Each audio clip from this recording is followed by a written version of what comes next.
29 Μαΐου 1453 η πόλη έπεσε. Η χιλιόχρονη Βυζαντινή Αυτοκρατορία έφτασε στο τέλος της. Ο θρύλος μιλά για θέλημα Θεού και από τα ερείπια γεννήθηκαν θρύλοι και παραδόσεις. Ο μαρμαρωμένος βασιλιάς.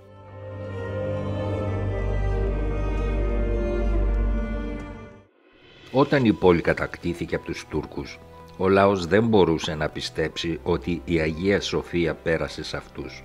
Έλεγαν τότε πως ο τελευταίος αυτοκράτορας, ο Κωνσταντίνος Παλαιολόγος, δεν πέθανε γιατί κανείς δεν βρήκε ποτέ το σώμα του, αλλά ότι κρύφτηκε πίσω από μια κολόνα στην Αγία Σοφία και χάθηκε μέσα στα υπόγεια του ναού. Τότε ένας άγγελος εμφανίστηκε.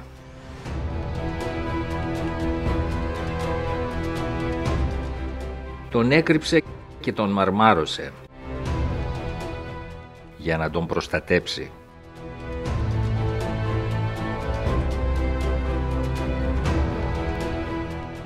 Κάποτε, όταν έρθει η κατάλληλη ώρα, ο Θεός θα του δώσει ξανά ζωή και ο αυτοκράτορας θα σηκωθεί και η βασιλεύουσα θα ελευθερωθεί και πάλι.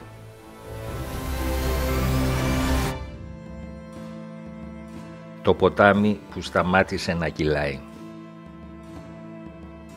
Στην Ήπειρο, καθώς έβοσκαν και έπιναν νερό τα πρόβατα κάποιων βοσκών, εμφανίστηκε μπροστά τους ένα πουλί και τους έφερε την είδηση της πτώσης της Κωνσταντινούπολης. Έπεσε η πόλη, πόλης και άλλο. Στο άκουσμα αυτής της φοβερής είδησης, τα νερά του ποταμού σταμάτησαν να κυλάνε. Το ποτάμι θα συνεχίσει και πάλι να κυλάει μόλις απελευθερωθεί η πόλη.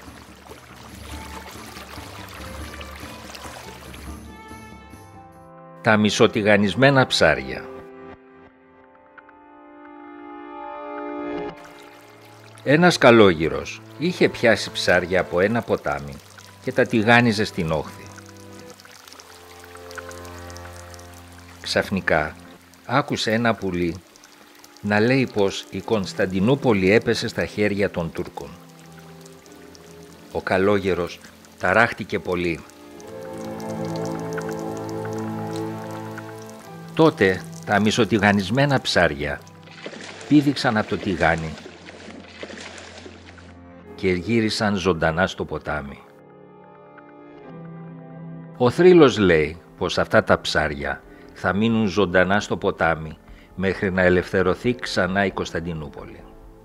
Τότε θα ξαναβγούν και το τηγάνισμα θα συνεχιστεί από εκεί που σταμάτησε. Η Αγία Τράπεζα της Αγίας Σοφίας. Σύμφωνα με την παράδοση, λίγο πριν ο Μωάμεθ ο δεύτερος κατακτήσει την Κωνσταντινούπολη, ο αυτοκράτορας Κωνσταντίνος Παλαιολόγος έδωσε εντολή να απομακρύνουν την Αγία Τράπεζα και τα πολύτιμα κοιμήλια της Αγίας Σοφίας για να μην πέσουν στα χέρια των Τούρκων.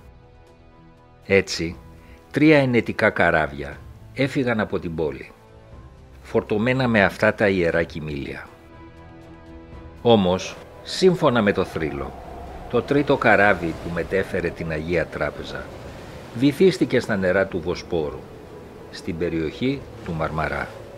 Από τότε λένε πως στο σημείο εκείνο η θάλασσα είναι πάντα ήρεμη, ακόμα και όταν γύρω έχει κακοκαιρία.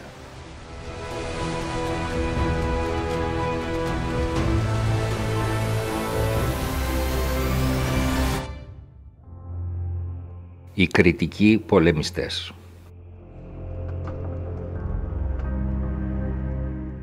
Σε έναν από τους πύργους των τυχών της Κωνσταντινούπολης αντιστέκονταν γενναία 3 αδέλφια από την Κρήτη. Ακόμα και μετά την πτώση της πόλης, τα 3 αδέλφια δεν σταμάτησαν να πολεμούν.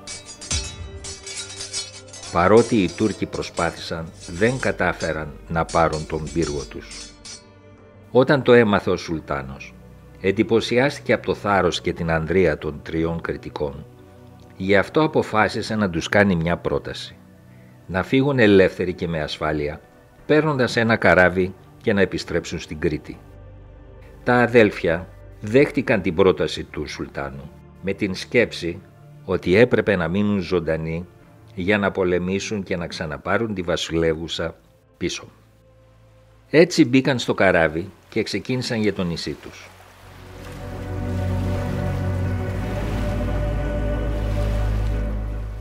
Όμως το πλοίο δεν έφτασε ποτέ.